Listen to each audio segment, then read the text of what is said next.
ದೇವರಿಗೆ ಸ್ತೋತ್ರವಾಗಲಿ. ದೇವರಿಗೆ ಅಮೂಲ್ಯರು, ಅತಿ ಪ್ರಿಯರು, ಘನವಂತರಾದ ಪ್ರಿಯ ದೇವರ ಮಕ್ಕಳೇ, ಬನ್ನಿರಿ ಪ್ರಿಯರೇ. ಈ ದಿನ ಈ ಸಮಯ ನಾವು ಧ್ಯಾನಿಸಲಿರುವ ವಾಕ್ಯ ಭಾಗಾಂಶ ಪ್ರಿಯರೇ, ಬೈಬಲ್ ಅನುವಾದಕನಾದ ಸಿಗ್ಮಂಡ್ ಬಾಲ್ಕ್ ಎನ್ನುವ ದೇವಸೇವಕನ ಕುರಿತು ಪ್ರಿಯರೇ. ಬೈಬಲ್ ಅನುವಾದಕನಾದ ಬೈಬಲ್ ಗ್ರಂಥವನ್ನು ಭಾರತ ದೇಶದಲ್ಲಿ ಅನೇಕ ಭಾಷೆಗಳಲ್ಲಿ ತರ್ಜುಮೆ, ಭಾಷಾಂತರ, ಅನುವಾದ ಮಾಡಿದ ದೇವರ ಭಕ್ತನು, ವಿಶ್ವಾಸಿ, ಯೇಸುವಿನ ಶಿಷ್ಯ ಸಿಗ್ಮಂಡ್ ಬಾಲ್ಕ್ ಎನ್ನುವ ವ್ಯಕ್ತಿ ಕುರಿತು ಧ್ಯಾನಿಸೋಣ ಪ್ರೇರೆ. ಇದಕ್ಕೆ ಮೊದಲು ನಾವು ದೇವರ ಆತ್ಮನ ಸಹಾಯ, ಶಕ್ತಿ, ಜ್ಞಾನ ಅರ್ಥ ಮಾಡಿಕೊಳ್ಳುವ ಬುದ್ಧಿ ವಿಕಾಸ ಕೃಪೆ ಬೇಡಿಕೊಳ್ಳೋಣ ಪ್ರೇರೆ. ನನ್ನೊಂದಿಗೆ ಏಕೀಭವಿಸಿ ಪ್ರಾರ್ಥಿಸಿರಿ. ಪ್ರಾರ್ಥನೆ. ತಂದೆಯೇ, ಸರ್ವಶಕ್ತ ದೇವರೇ, ಪರಿಶುದ್ಧನೇ ಪರಿಶುದ್ಧನೇ ಪರಿಶುದ್ಧನೇ, ದೂತಗಣಗಳ ಮಧ್ಯೆ ಸ್ತುತಿಗೆ ಪಾತ್ರನಾದ ದೇವರೇ, ಭೂಮಿ ಆಕಾಶ ಉಂಟು ಮಾಡಿದಾತನೇ, ರಕ್ಷಕನೇ, ದೇವ, ಬೈಬಲ್ ಗ್ರಂಥವನ್ನು ಅನುವಾದ ಮಾಡಿದ ನಿಮ್ಮ ಸೇವಕ ಸಿಗ್ಮಂಡ್ ಬಾಲ್ಕ್ ಎನ್ನುವ ವ್ಯಕ್ತಿಯ ಕುರಿತು ಮತ್ತು ಪವಿತ್ರ ಗ್ರಂಥದ ಅನೇಕ ವಾಕ್ಯಗಳ ಕುರಿತು ಧ್ಯಾನಿಸುವಾಗ ನೀವೇ ನಿಮ್ಮ ಪವಿತ್ರ ಗ್ರಂಥವನ್ನು ಅನೇಕ ಭಕ್ತರ ಮೂಲಕ ಅವರ ಕಷ್ಟ, ಶೋಧನೆ, ಇಕ್ಕಟ್ಟು, ಬಿಕ್ಕಟ್ಟು, ಕಷ್ಟ ನಷ್ಟಗಳ ಮಧ್ಯೆ ಅವರ ಮುಖಾಂತರ ಅನೇಕ ಭಾಷೆಗಳಲ್ಲಿ ಭಾಷಾಂತರ ಪಡಿಸಿದ್ದೀರಿ ತಂದೆ. ಅದಕ್ಕಾಗಿ ನಿಮಗೆ ಸ್ತೋತ್ರ. ನಿಮ್ಮೆಲ್ಲ ಭಾಷಾಂತರ ಪಡಿಸಿದ ವಿಶ್ವದ ಎಲ್ಲ ಮಕ್ಕಳಿಗಾಗಿ, ಸೇವಕರಿಗಾಗಿ ನಿಮಗೆ ಧನ್ಯವಾದ ತಂದೆ. ನಿಮಗೆ ಆರಾಧನೆ ಯೇಸುವೆ, ನಿಮಗೆ ಕೃತಜ್ಞತೆ ಪರಿಶುದ್ಧಾತ್ಮನೇ, ಮಹಿಮ ಸ್ವರೂಪನೇ. ಕೇಳಲಿರುವ ಕೆಲವು ವಾಕ್ಯ ಭಾಗಗಳು ನಮ್ಮ ಜೀವಿತಕ್ಕೆ ಬೆಳಕಾಗುವಂತೆ, ಉಪ್ಪಾಗುವಂತೆ, ನಾವು ಕತ್ತಲೆಯ ಈ ಲೋಕದಲ್ಲಿ ಬೆಳಕಾದ ದೇವರೇ ನಿಮ್ಮ ದೊಡ್ಡ ಬೆಳಕಾಗಿ, ದಹಿಸುವ ಅಗ್ನಿಯಾದ ದೇವರೇ ನಿಮ್ಮ ದೊಡ್ಡ ಬೆಂಕಿಯಾಗಿ ಜೀವಿಸಲು, ಸೈತಾನನನ್ನು ಸುಟ್ಟು ಹಾಕಲು ಎಲ್ಲ ಕಾರ್ಯಕ್ರಮಗಳನ್ನು ನಜರೇತಿನ ಯೇಸು ಕ್ರಿಸ್ತ ನಾಮದಲ್ಲಿ ಅನುಗ್ರಹಿಸುತ್ತಾ ಬರಬೇಕೆಂದು ಸರ್ವಶಕ್ತ ಮಾತನಾಡುವ ದೇವರೇ, ಯೇಸು ಕ್ರಿಸ್ತ ನಾಮದಲ್ಲಿ ಪ್ರಾರ್ಥಿಸುತ್ತೇವೆ ತಂದೆಯೇ. Amen, amen. Thank you father, thank you Jesus Christ, thank you Holi ghost, fire, living water, flow. Amen. ಬನ್ನಿರಿ ಪ್ರಿಯರೇ, ಬೈಬಲ್ ಗ್ರಂಥವನ್ನು ಅನುವಾದ ಅಂದರೆ ಭಾಷಾಂತರ ಮಾಡಿದ ಸಿಗ್ಮಂಡ್ ಬಾಲ್ಕ್ ಎನ್ನುವ ವ್ಯಕ್ತಿಯ ಜೀವಿತದ ಮುಖಾಂತರ ಕೆಲವು ದೇವರ ವಾಕ್ಯವನ್ನು ಧ್ಯಾನಿಸೋಣ ಪ್ರಿಯರೇ. ಇದಕ್ಕೆ ಮೊದಲು ನಾವು ಒಂದು ಹಾಡನ್ನು ಹಾಡಿಕೊಂಡು ಸಿದ್ಧರಾಗೋಣ. ಆತ್ಮೀಯವಾಗಿ ನಾವು ವಾಕ್ಯವನ್ನು ಹೃದಯಕ್ಕೆ ಸ್ವೀಕರಿಸಲು ಕೇಳುವ ವಾಕ್ಯ ಭಾಗ ನಮ್ಮ ಹೃದಯದಲ್ಲಿ ನೆಲೆಗೊಳ್ಳುವಂತೆ, 100ಕ್ಕೆ 100 ಫಲ ಕೊಡುವಂತೆ ದೇವರು ತಾನೇ ತನ್ನ ಪ್ರಿಯ ಕುಮಾರ ಪರಿಶುದ್ಧಾತ್ಮನಾದ ಯೇಸು ಕ್ರಿಸ್ತನ ಮುಖಾಂತರ ಅನುಗ್ರಹಿಸಲಿ. ಆಮೇಲೆ ಹಾಡು ಪ್ರೇರೆ, ಆಶ್ಚರ್ಯಕರನೇ. ಅದು ಪ್ರಿಯ ನಮ್ಮ ಪ್ರಭು ಆಶ್ಚರ್ಯಕರನು ಅಂದರೆ ಅದ್ಭುತ ಸ್ವರೂಪನು. ಆ ಅದ್ಭುತ ಸ್ವರೂಪ ಆಶ್ಚರ್ಯಕರನಾದ ಪ್ರಭುವನ್ನು ಹಾಡಿ ನಮ್ಮ ಹೃದಯಕ್ಕೆ ಸ್ವಾಗತಿಸೋಣ ಪ್ರೇರೆ. ಹಾಡು ನನ್ನೊಂದಿಗೆ ಏಕೀಭವಿಸಿ ಹಾಡಿರಿ. ಆಶ್ಚರ್ಯಕರನೇ ನನ್ನ ಆಲೋಚನಕರ್ತನೇ ಸಪ್ಪ, ಆಶ್ಚರ್ಯಕರನೇ ನನ್ನ ಆಲೋಚನಕರ್ತನೇ, ನಿತ್ಯನಾದ ತಂದೆಯೇ ನನ್ನ ಶಕ್ತಿಯ ರಾಜನೇ. ಆಮೇನ್. ನಿತ್ಯನಾದ ತಂದೆಯೇ ನಮ್ಮ ಶಕ್ತಿಯ ರಾಜನೇ, ಸಿಂಹದ ಮರಿಗಳಾದರೂ ಕೊರತೆಗೊಂಡು ಹಸಿವೆಗೊಳ್ಳುವವು, ಸಿಂಹದ ಮರಿಗಳಾದರೂ ಕೊರತೆಯಿಂದ ಹಸಿವೆಗೊಳ್ಳುವವು, ನಿನ್ನ ಮಕ್ಕಳು ಹಸಿವೆಯಿಂದ ನರಳಬಲ್ಲರೆ ನೀನಿರುವವರೆಗೂ. ಎಸಪ್ಪ, ನಿನ್ನ ಮಕ್ಕಳು ಹಸಿವೆಯಿಂದ ನರಳುವುದೇ ಇಲ್ಲ ನೀನಿರುವವರೆಗೂ. ಆಶ್ಚರ್ಯಕರನೇ ನನ್ನ ಆಲೋಚನಕರ್ತನೇ, ಆಶ್ಚರ್ಯಕರನೇ ಕ್ರಿಸ್ತನೇ, ನಮ್ಮ ಆಲೋಚನಕರ್ತನೇ,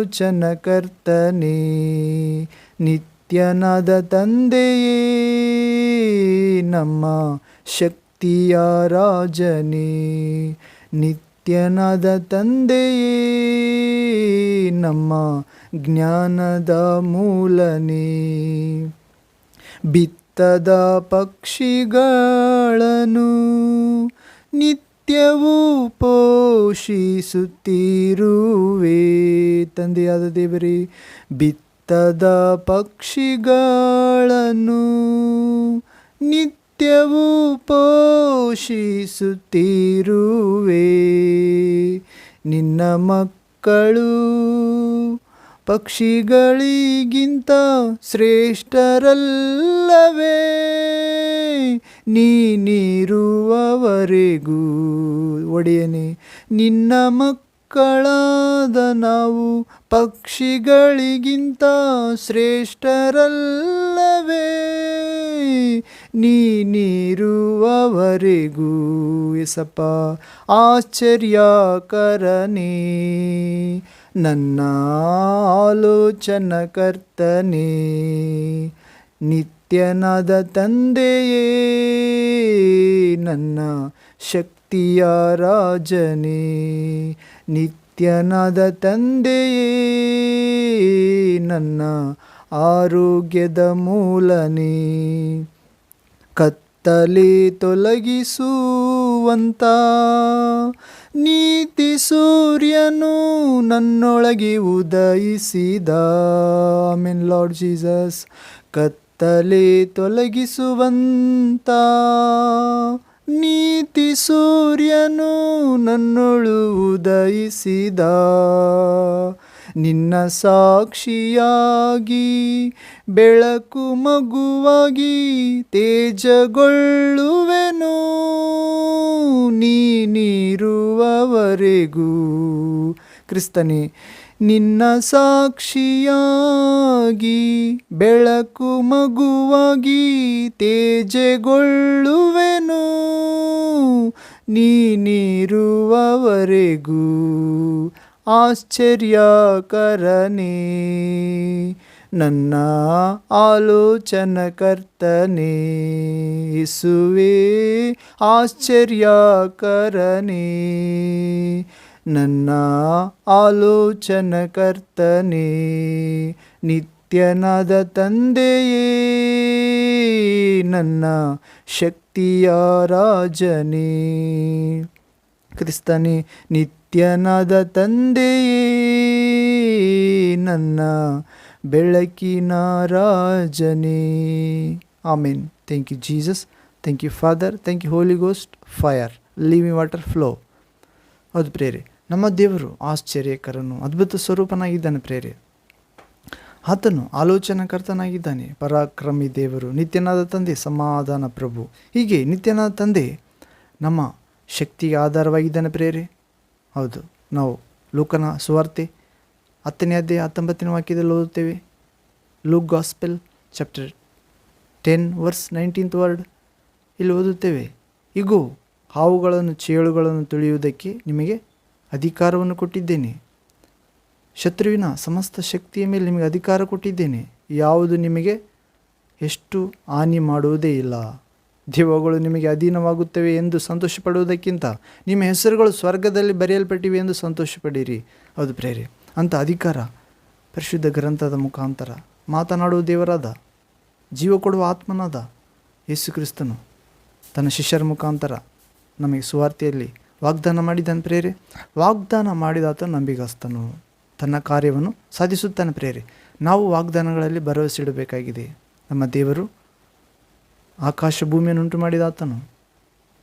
ಆಕಾಶ ಭೂಮಿ ಅಳಿದು ಹೋಗುವುದು ಸುಲಭ. ಆತನು ಕೊಟ್ಟ ಮಾತು, ವಾಗ್ದಾನ ಅಳಿದು ಹೋಗುವುದಿಲ್ಲ.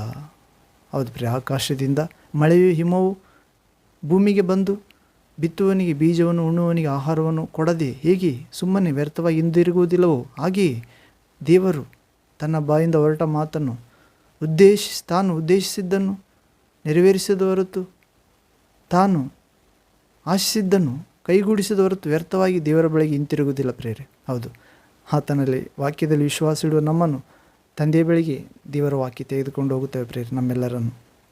ಹೌದು, ಹೀಗೆ ಸಿಂಹದ ಮರಿಗಳಾದರೂ ಕೊರತೆಯಿಂದ ಹಸಿವೆಗೊಳ್ಳಬಹುದು. 34ನೇ ಕೀರ್ತನೆಯಲ್ಲಿ ಓದುತ್ತೇವೆ ಪ್ರೇರೆ 4ನೇ ವಾಕ್ಯದಿಂದ. ಸಿಂಹದ ಮರಿಗಳಾದರೂ ಹಸಿವೆಯಿಂದ ನರಳಬಲ್ಲವು. ಎಷ್ಟು ಬಲಿಷ್ಠ ಆಗಿದ್ದರೂ ಕೂಡ ಅವುಗಳ ಮರಿಗಳು ಆಹಾರವಿಲ್ಲದೆ ಕೆಲವೊಂದು ಸಾರಿ ನರಳಬಲ್ಲವು ಹಸಿವೆಯಿಂದ. ಆದರೆ ದೇವರ ಮಕ್ಕಳಾದ ನಾವು, ಯೇಸುವಿನ ಮಕ್ಕಳಾದ ನಾವು ಹಸಿವೆಯಿಂದ ನರಳುವುದೇ ಇಲ್ಲ ಪ್ರೇರೆ. ಹೌದು, ಆದ್ದರಿಂದ ಇಲ್ಲಿವರೆಗೆ ನಾವು ಹಾಗೂ ಪ್ರೇರೆ ಬಿತ್ತದ ಪಕ್ಷಿಗಳನ್ನು ನಿತ್ಯವೂ ಪೋಷಿಸುತ್ತಿದ್ದಾನೆ ಪರಲೋಕ ತಂದೆಯು.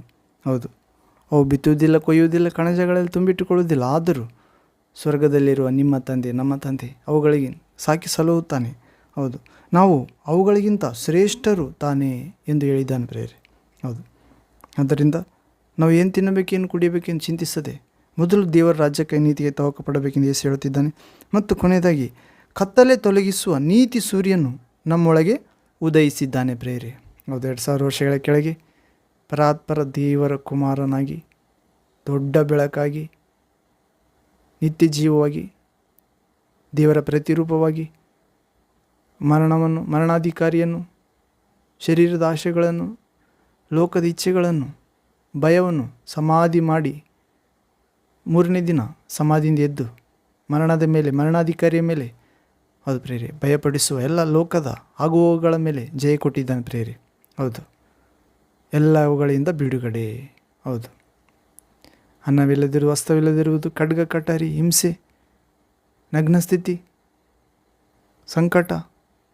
ಹೌದು ಪ್ರೇರೆ, ಈಗಿನ ಸಂಗತಿ, ಮುಂದಿನ ಸಂಗತಿ, ದುರಾತ್ಮ, ದೇವದೂತ, ಸಾವು, ಜೀವ, ಕೆಳಗಿನ ಲೋಕ, ಮೇಲಣ ಲೋಕ, ಸೃಷ್ಟಿಯಲ್ಲಿ ಯಾವುದೇ ಆಗು ಹೋಗುಗಳಾಗಲಿ ನಮ್ಮ ಪ್ರಭುವಾದ ದೇವಕುಮಾರ ಯೇಸು ಕ್ರಿಸ್ತನಲ್ಲಿ ತೋರಿ ಬಂದ ದೇವರ ಪ್ರೀತಿಯಿಂದ ನಮ್ಮನ್ನು ಬೇರ್ಪಡಿಸಲು ಸಾಧ್ಯವೇ ಇಲ್ಲ. ಪ್ರೇರೆ, ಅಂತ ಕತ್ತಲೆ ತೊಲಗಿಸುವ ನೀತಿ ಸೂರ್ಯನಾಗಿ ಉದಯಿಸಿದ್ದಾನೆ ಪ್ರೇರೆ. ಕೊಟ್ಟಿಗೆಯಿಂದ ಬಿಟ್ಟ ಕರುವಿನಂತೆ ಕುಣಿದು ಕುಪ್ಪಳಿಸುವಂತೆ ಮಾಡಲು ನಮ್ಮೊಳಗೆ ಉದಯಿಸಲಿದ್ದಾನೆ ವಿಶ್ವಾಸವರ ಹೃದಯದೊಳಗೆ. ಮತ್ತು ಪ್ರಭುವಿನ ಸಾಕ್ಷಿಯಾಗಿ ಈ ಲೋಕದಲ್ಲಿ ಬೆಳಕಾಗಿ ಪ್ರಕಾಶಗೊಳ್ಳುವಂತೆ ಮಾಡುತ್ತಾನೆ ಆತನಿರುವವರೆಗೂ. ಹೌದು ಪ್ರೇರೆ, ಅಂತ ಬೆಳಕಾದ ವಾಕ್ಯ ನಮ್ಮ ದಾರಿಗೆ ದೀಪ, ಬಾಳಿಗೆ ಬೆಳಕು. ಸ್ವಾಗತಿಸೋಣ ಪ್ರೇರೆ ಅನುದಿನ ಜೀವಿತದಲ್ಲಿ ಯೇಸುವನ್ನು ಪ್ರೀತಿಸಿ ಆತನ ವಾಕ್ಯಗಳನ್ನು ಕೈಗೊಂಡು ನಡೆಯೋಣ. ತಂದೆಯಲ್ಲಿ ಪ್ರಾರ್ಥಿಸಿ ದೇವರ ಪರಿಶುದ್ಧಾತ್ಮನನ್ನು ಸಹಾಯಕನನ್ನು ಕಳಿಸಿಕೊಡುತ್ತಾನೆ. ಆ ಸಹಾಯಕನು ನಮ್ಮನ್ನು ಸಮಗ್ರ ಸತ್ಯದ ಕರೆಗೆ ಕರೆದುಕೊಂಡು ಹೋಗುತ್ತಾನೆ ಮತ್ತು ಜ್ಞಾನ, ಶಿಕ್ಷಣ, ಪ್ರೀತಿ, ಮಾರ್ಗದರ್ಶನ, ಬೋಧನೆ, ಕಟಾಕ್ಷ ಮಾಡುತ್ತಾನೆ ಪ್ರೇರೆ. ದಯಿಸುವ ಅಗ್ನಿಯಾದ ಪರಿಶುದ್ಧಾತ್ಮನು ಅಂಧಕಾರದ ರಾಜ್ಯದ ಮೇಲೆ ನಾವು ಗೆಲ್ಲುವಂತೆ ಸಹಾಯ ಮಾಡುತ್ತಾನೆ ಅಂತ ಕೃಪೆ ಪ್ರಭು ನಮ್ಮೆಲ್ಲರ ನೀಡಲಿ. ಆಶ್ಚರ್ಯಕರನು. ಆಮೇನ್, ಆಮೇನ್. ಹೌದು ಪ್ರೇರೆ, ನಾವು ಬೈಬಲ್ ಅನುವಾದಕನಾದ ಸಿಗ್ಮಂಡ್ ಬಾಲ್ಕ್ ಎನ್ನುವ ಒಬ್ಬ ವ್ಯಕ್ತಿಯ ಮುಖಾಂತರ ಕೆಲವು ಸನ್ನಿವೇಶ ಹಾಗೂ ವಾಕ್ಯ ನೋಡಿಕೊಳ್ಳೋಣ ಪ್ರೇರೆ. ನಾವು ಭಾರತ ದೇಶದಲ್ಲಿ ಉಪಯೋಗದಲ್ಲಿರುವ 100 ಭಾಷೆಗಳೊಳಗೆ ಬೈಬಲ್ ಇದೆ ಪ್ರೇರೆ. ಅದರಲ್ಲಿ ವಿಶೇಷವಾಗಿ 30-40 ಭಾಷೆಗಳಲ್ಲಿ ಇದು ಬೈಬಲ್ ಭಾಷಾಂತರಪಡಿಸಲಾಯಿತು. ಆ ಭಾಷಾಂತರಪಡಿಸಲ್ಪಟ್ಟ ಭಾರತದಲ್ಲಿ ಬೈಬಲ್ ಭಾಷಾಂತರ ಹೊಂದಿದ ಮೊದಲನೇ ಭಾಷೆ ತಮಿಳು ಭಾಷೆಯೊಳಗೆ ತರ್ಜಿಮೆ ಮಾಡಲ್ಪಟ್ಟಿತ್ತು ಪ್ರೇರೆ, ಅನುವಾದಿಸಲ್ಪಟ್ಟಿತ್ತು. ಹೀಗೆ ತಮಿಳು ಭಾಷೆಯೊಳಗೆ ಅನುವಾದಿಸಲ್ಪಟ್ಟ, ಭಾಷಾಂತರಿಸಲ್ಪಟ್ಟ ಆ ಡಾನಿಷ್ ದೇಶದ ಮಿಷನರಿ ಹೆಸರು ಡಾನಿಷ್ ದೇಶದ ಮಿಷನರಿ ಪ್ರೇರೆ. ಆತನು ತಮಿಳುನಾಡು ರಾಜ್ಯದಲ್ಲಿ ಭಾರತ ದೇಶದಲ್ಲಿ ಬಂದು ತಮಿಳು ಭಾಷೆಯೊಳಗೆ ಮೊದಲನೇದಾಗಿ ಬೈಬಲ್ ಗ್ರಂಥವನ್ನು, ದೇವರ ಜೀವಳ ವಾಕ್ಯವನ್ನು ಭಾಷಾಂತರಿಸಿದ ಪ್ರೇರೆ. ತಮಿಳು ಭಾಷೆಯೊಳಗೆ ಭಾರತದ ಮೊದಲನೆಯ ಬೈಬಲ್ ಗ್ರಂಥದ ಭಾಷೆ ತಮಿಳು ಭಾಷೆಯಲ್ಲಿ ಬೈಬಲ್ ಗ್ರಂಥ ಪ್ರಿಂಟ್ ಆಗಿದೆ ಪ್ರೇರೆ. ಹೀಗೆ ಆ ಡಾನಿಷ್ ದೇಶದ ಮಿಷನರಿ ಹೆಸರು ಸಿಗ್ಮಂಡ್ ಬಾಲ್ಕ್. ಹೌದು ಪ್ರೇರೆ, ಭಾರತ ದೇಶವನ್ನು ಕುರಿತು, ತಮಿಳು ಭಾಷೆಯನ್ನು ಕುರಿತು ಎಷ್ಟು ಮಾತ್ರವೂ ತಿಳಿಯದ ಆತನ ಹೃದಯವು ಕಲ್ವಾರಿಯ ನಾಯಕನಾದ ಯೇಸು ಕ್ರಿಸ್ತನ ದೇವಕುಮಾರನ ಪ್ರೀತಿಯೊಂದಿಗೆ ತುಂಬಿಕೊಂಡಿತ್ತು ಪ್ರೇರೆ.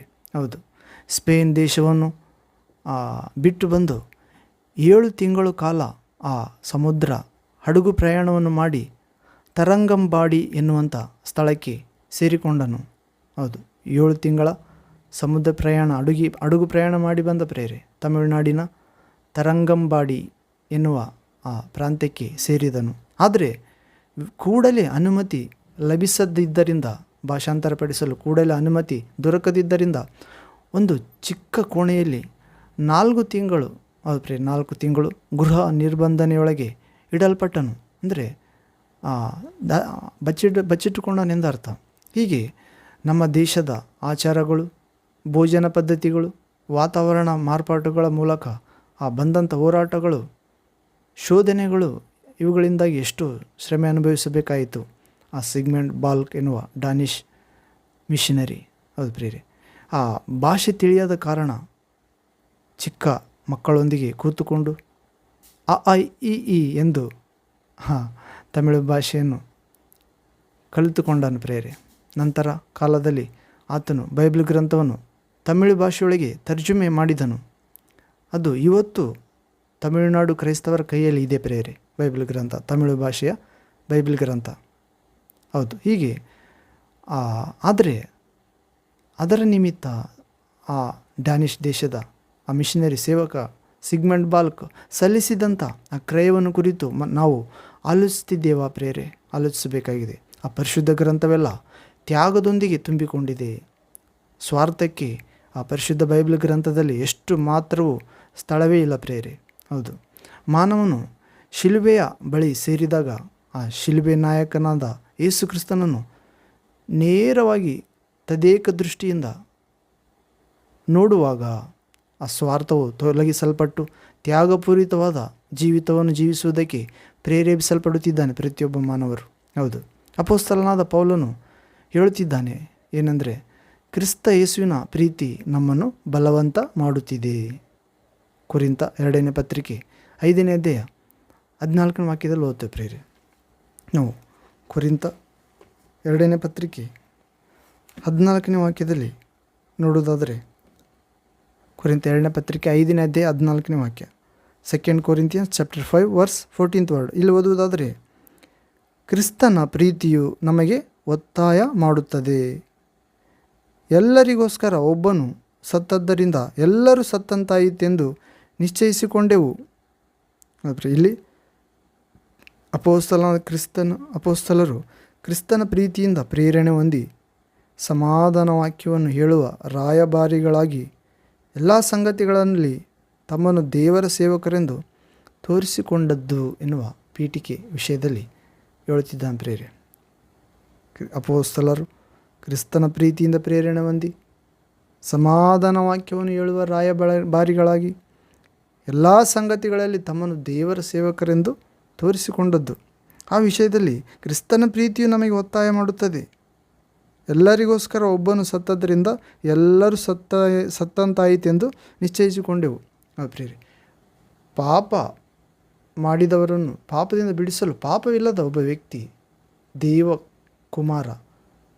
ಹೌದು ಪ್ರಿಯರೇ, ಮನುಷ್ಯಾಕಾರದಲ್ಲಿ ಕಾಣಿಸಿಕೊಂಡು ನಮಗೋಸ್ಕರ ನಮ್ಮ ಪಾಪ ಶಾಪ ತನ್ನ ಮೇಲೆ ಹೊತ್ತುಕೊಂಡು ಶಿಲುಬೆಯಲ್ಲಿ ಅವುಗಳಿಗೆ ಅಂತ್ಯ ಮಾಡಿ ಜಡಿದು ಧರ್ಮಶಾಸ್ತ್ರದಿಂದ ಉಂಟಾದ ಆ ಶಿಕ್ಷೆಯನ್ನು ಶಿಲುಬೆಗೆ ಜಡಿದ ಪ್ರೇರೆ.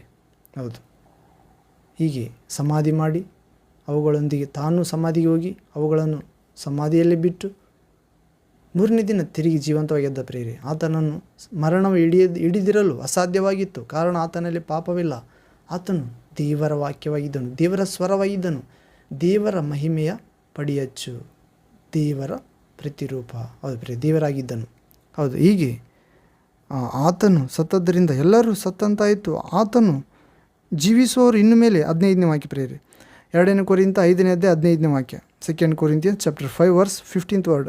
ಜೀವಿಸುವವರು ಇನ್ನು ಮೇಲೆ ತಮಗಾಗಿ ಜೀವಿಸದೆ ತಮಗೋಸ್ಕರ ಸತ್ತು ಎದ್ದು ಬಂದಾತನಿಗಾಗಿ ಜೀವಿಸಬೇಕೆಂತಲೇ ಆತನು ಎಲ್ಲರಿಗೋಸ್ಕರ ಸತ್ತನು. ಯೇಸು ಕ್ರಿಸ್ತನು ಯಾಕೆ ಸತ್ತನು ಪ್ರೇರೆ? ಜೀವಿಸುವವರು ಇನ್ನು ಮೇಲೆ ತಮಗಾಗಿ ಜೀವಿಸದೆ ತಮಗೋಸ್ಕರ ಸತ್ತು ಎದ್ದು ಬಂದಾತನಿಗಾಗಿ ಯೇಸುವಿಗಾಗಿ ಜೀವಿಸಬೇಕೆಂತಲೇ ಆತನು ಎಲ್ಲರಿಗೋಸ್ಕರ ಸತ್ತನು. ಪ್ರಿಯರೇ, ಆತನು ಮಾಡಿದ ಕಾರ್ಯ ಸತ್ಕಾರ್ಯ. ಆತನು ಹೊತ್ತವರೇ ನಮ್ಮ ಕಷ್ಟ ಸಂಕಟ, ನಮ್ಮ ಅಪರಾಧ, ನಮ್ಮ ದೋಷ, ನಮ್ಮ ವ್ಯಾಧಿ ಆತನು ಹೊತ್ತುಕೊಂಡ ಪ್ರಿಯರೇ. ಅವುಗಳನ್ನು ಶಿಲುಬೆಗೆ ಜಡಿದು ನಿರರ್ಥಕ ಮಾಡಿದನು. ಆತನಲ್ಲಿ ವಿಶ್ವಾಸ ಇಡುವ ಪ್ರತಿಯೊಬ್ಬನು ಆ ಪಾಪ ಭಾರದಿಂದ ವಿಮುಕ್ತನಾಗಿದ್ದಾನೆ ಪ್ರಿಯರೇ. ಹೌದು, ಕ್ರಿಸ್ತನ ಪ್ರೀತಿಯು ನಮಗೆ ಒತ್ತಾಯ ಮಾಡುತ್ತದೆ. ಎಲ್ಲರಿಗೋಸ್ಕರ ಒಬ್ಬನು ಸತ್ತದ್ದರಿಂದ ಎಲ್ಲರೂ ಸತ್ತಂತಾಯಿತು. ಹೌದು ಪ್ರಿಯರೇ, ಇಡೀ ಲೋಕದ ಮಾನವರ ಪಾಪ ಪರಿಹಾರಕ್ಕಾಗಿ ಯೇಸು ಕ್ರಿಸ್ತನು ಸತ್ತನು ಪ್ರಿಯರೇ. ಹೌದು, ದೇವರು ನಮ್ಮನ್ನು ಮೊದಲು ಪ್ರೀತಿಸಿದ್ದಾನೆ. ನಾವು ದೇವರನ್ನು ಮೊದಲು ಪ್ರೀತಿಸಲು ಪ್ರಿಯರೇ. ದೇವರು ನಮ್ಮನ್ನು ಮೊದಲು ಪ್ರೀತಿಸಿ ಆ ಪ್ರೀತಿಯ ಉದಾಹರಣೆಯಾಗಿ ತನ್ನ ಮಗನನ್ನೇ ಬಲಿಯಾಗಿ ಕೊಟ್ಟಿದ್ದರಲ್ಲಿ ದೇವರ ಪ್ರೀತಿಯ ನಿಜಗುಣ ತೋರಿ ಬರುತ್ತದೆ. ಹೌದು, ಇದರಿಂದ ಕ್ರಿಸ್ತನ ಪ್ರೀತಿಯು ನಮಗೆ ಒತ್ತಾಯಪಡಿಸುತ್ತದೆ ಎಂದು ಪೌಲನು ಹೇಳುತ್ತಿದ್ದಾನೆ. ಶಿಷ್ಯರು ಹೇಳುತ್ತಿದ್ದಾರೆ, ಎಲ್ಲ ಮಾನವರಿಗೋಸ್ಕರ ಒಬ್ಬನು ಸತ್ತದ್ದರಿಂದ ಎಲ್ಲರೂ ಸತ್ತಂತಾಯಿತು. ಯೇಸುವಿನಲ್ಲಿ ಯಾರ್ಯಾರು ವಿಶ್ವಾಸ ಇಡುತ್ತಾರೋ ಅವರಿಗೋಸ್ಕರ ಯೇಸು ಸತ್ತಿದ್ದಾನೆ ಪ್ರೇರೆ. ದೇವರನ್ನು ಯಾರ್ಯಾರು ಪ್ರೀತಿಸುತ್ತಿದ್ದಾರೋ ಅವರಿಗೋಸ್ಕರ ದೇವರು ತನ್ನ ಮಗನನ್ನು ಬಲಿ ಕೊಟ್ಟಿದ್ದಾನೆ. ಕಲ್ವರಿ ಶಿಲುಬೆಯಲ್ಲಿ ಪಾಪ ಇಲ್ಲದಾತನನ್ನು ಪಾಪ ಸ್ವರೂಪಿಯನ್ನಾಗಿ ಮಾಡಿದನು. ಶಾಪ ಇಲ್ಲದಾತನನ್ನು ಶಾಪ ರೂಪವನ್ನಾಗಿ ಮಾಡಿದನು. ಹೌದು ಪ್ರೇರೆ, ಮನುಷ್ಯ ಅಲ್ಲ ಆತನನ್ನು ದೇವರ ಪದವಿಯನ್ನು ಬಿಟ್ಟು ಬಂದು ಮನುಷ್ಯ ಆಕಾರ ತಾಳುವಂತೆ ಮಾಡಿದನು. ಹೀಗೆ ಎಲ್ಲರಿಗೋಸ್ಕರ ಯೇಸು ಸತ್ತದ್ದರಿಂದ ಯೇಸುವಿನಲ್ಲಿ ವಿಶ್ವಾಸ ಇಟ್ಟವರು ಕೂಡ ಆತನ ಮುಖಾಂತರ ಸತ್ತಂತಾಯಿತು. ಪಾಪಕ್ಕೆ, ಪಾಪದ ಪಾಲಿಗೆ ಎಂದು ನಿಶ್ಚಯಿಸಿಕೊಂಡೆವು. ಇನ್ನು ಮೇಲೆ ಯೇಸುವಿನಲ್ಲಿ ವಿಶ್ವಾಸ ಇಡುವವರು, ಜೀವಿಸುವವರು ಇನ್ನು ಮೇಲೆ ತಮಗಾಗಿ ಜೀವಿಸದೆ ತಮಗೋಸ್ಕರ ಸತ್ತು ಜೀವಂತವಾಗಿ ಎದ್ದು ಬಂದಾತನಿಗಾಗಿ ಜೀವಿಸಬೇಕಂತಲೇ ಆತನು ಎಲ್ಲರಿಗೋಸ್ಕರ ಸತ್ತನು ಪ್ರೇರೆ. ಹೌದು, ಯೇಸು ನನಗಾಗಿ ಸತ್ತಿದ್ದಾನೆ ಪ್ರೇರೆ, ನಿನಗಾಗಿ ಸತ್ತಿದ್ದಾನೆ. ಕಾರಣ ನಾವು ಜೀವಿಸುವ ನಾವು ಇನ್ನು ಮೇಲೆ ನಮಗಾಗಿ ಜೀವಿಸದೆ ನಮಗಾಗಿ ಸತ್ತು ಎದ್ದು ಬಂದಾತನಿಗಾಗಿ ಜೀವಿಸಬೇಕಂತಲೇ ಯೇಸು ಸತ್ತು ಎದ್ದನು ಪ್ರೇರೆ. ಹೀಗೆ ನಾವು 5ನೇ ಅಧ್ಯಾಯ 2ನೇ ಕೊರಿಂಥ 16ನೇ ವಾಕ್ಯದಲ್ಲಿ ಕೂಡ ನೋಡುವುದಾದರೆ 2 Corinthians chapter 5 verse 16th word, ಹೀಗಿರಲಾಗಿ ಇಂದಿನಿಂದ ನಾವು ಯಾರನ್ನು ಶರೀರ ಸಂಬಂಧವಾಗಿ ಅರಿತುಕೊಳ್ಳುವುದಿಲ್ಲ. ಕ್ರಿಸ್ತನನ್ನು ಕೂಡ ನಾವು ಶರೀರ ಸಂಬಂಧವಾಗಿ ತಿಳಿದಿದ್ದರೂ ಇನ್ನು ಮುಂದೆ ಆತನನ್ನು ಹಾಗೆ ತಿಳ್ಕೊಳ್ಳುವುದಿಲ್ಲ. ಏನು ಪ್ರೇರೆ, ನಮಗಾಗಿ ಸತ್ತಾತನಿಗಾಗಿ ನಾವು ಜೀವಿಸುವಾಗ ಇಂದಿನಿಂದ ನಾವು ಯಾರನ್ನು ಶರೀರ ಸಂಬಂಧವಾಗಿ ಅರಿತುಕೊಳ್ಳುವುದಿಲ್ಲ ಪ್ರೇರೆ. ಕ್ರಿಸ್ತನನ್ನು ಕೂಡ ನಾವು ಶರೀರ ಸಂಬಂಧವಾಗಿ ತಿಳಿದಿದ್ದರೂ ಇನ್ನು ಮುಂದೆ ಆತನನ್ನು ಹಾಗೆ ತಿಳಿದುಕೊಳ್ಳುವುದಿಲ್ಲ.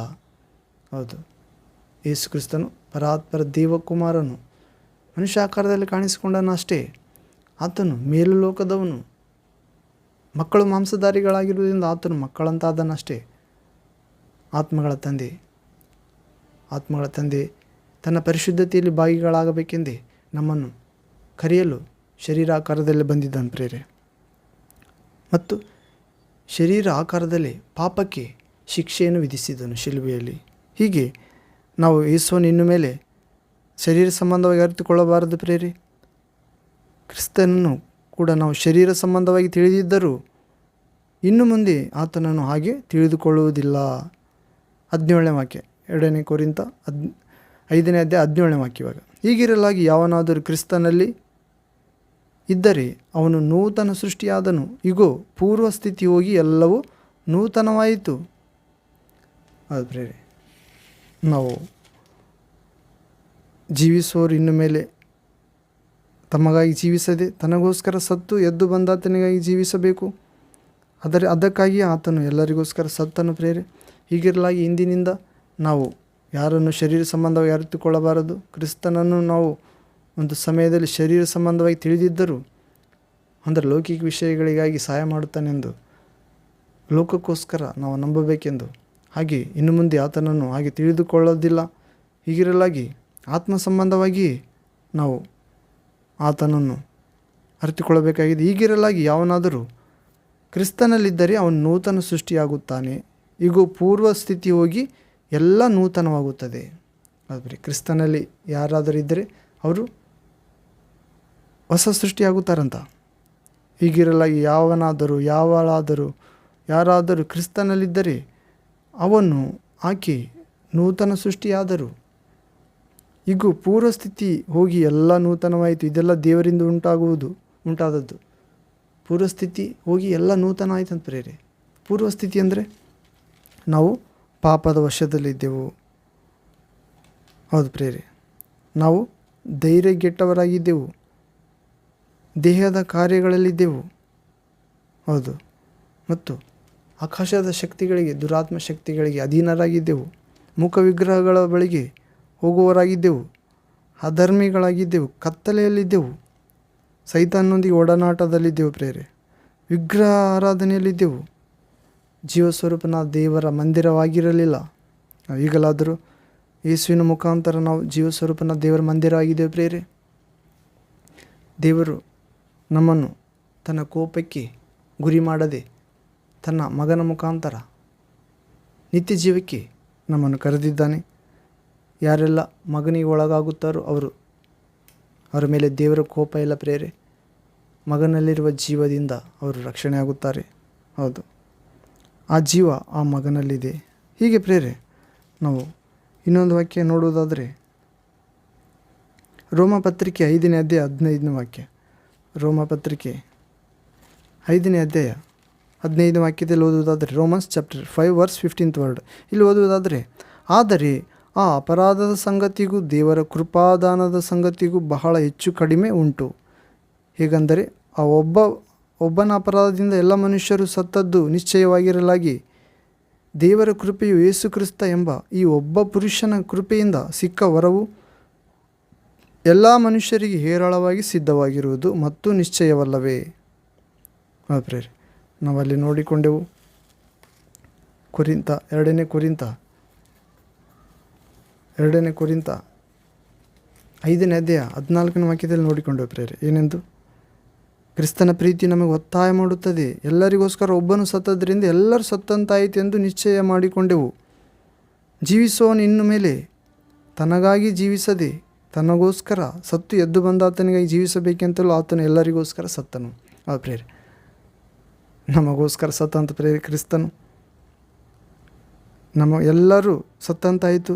ಯೇಸುವಿನಲ್ಲಿ ವಿಶ್ವಾಸ ಇಟ್ಟವರೆಲ್ಲರೂ ಯೇಸುವನ್ನು ವಿಶ್ವಾಸಿಸಿದಾಗ ಇನ್ನು ಮೇಲೆ ಯೇಸುವಿನ ವಿಶ್ವಾಸ ಇಡುವವರು ತಮಗಾಗಿ ಜೀವಿಸದೆ ತಮಗೋಸ್ಕರ ಸತ್ತು ಎದ್ದು ಬಂದ ಆತನಿಗಾಗಿ ಜೀವಿಸಬೇಕಂತಲೇ ಆತನು ಸತ್ತನು. ಅದೇ ಅಂಶದಲ್ಲಿ ಪ್ರೇರೆ, ಆದರೆ 15ನೇ ವಾಕ್ಯ, ರೋಮಪತ್ರಿಕೆ 5ನೇ ಅಧ್ಯಾಯ 15ನೇ ವಾಕ್ಯದಲ್ಲಿ ನೋಡುವಾಗ, ಆದರೆ ಆ ಅಪರಾಧದ ಸಂಗತಿಗೂ ದೇವರ ಕೃಪಾದಾನದ ಸಂಗತಿಗೂ ಬಹಳ ಹೆಚ್ಚು ಕಡಿಮೆ ಉಂಟು. ಅಲ್ಲಿ ಒಬ್ಬನ ಮುಖಾಂತರ ಪಾಪವು ಮರಣವು ಲೋಕದಲ್ಲಿ ಪ್ರವೇಶ ಆಯಿತೆಂದು 2ನೇ ಕೊರಿಂತ 5ನೇ ಅಧ್ಯಾಯ 14ನೇ ವಾಕ್ಯದಿಂದ ಮುಂದಿನ ವಾಕ್ಯ ಭಾಗಗಳಲ್ಲಿ ಓದುತ್ತೇವೆ ಪ್ರೇರೆ.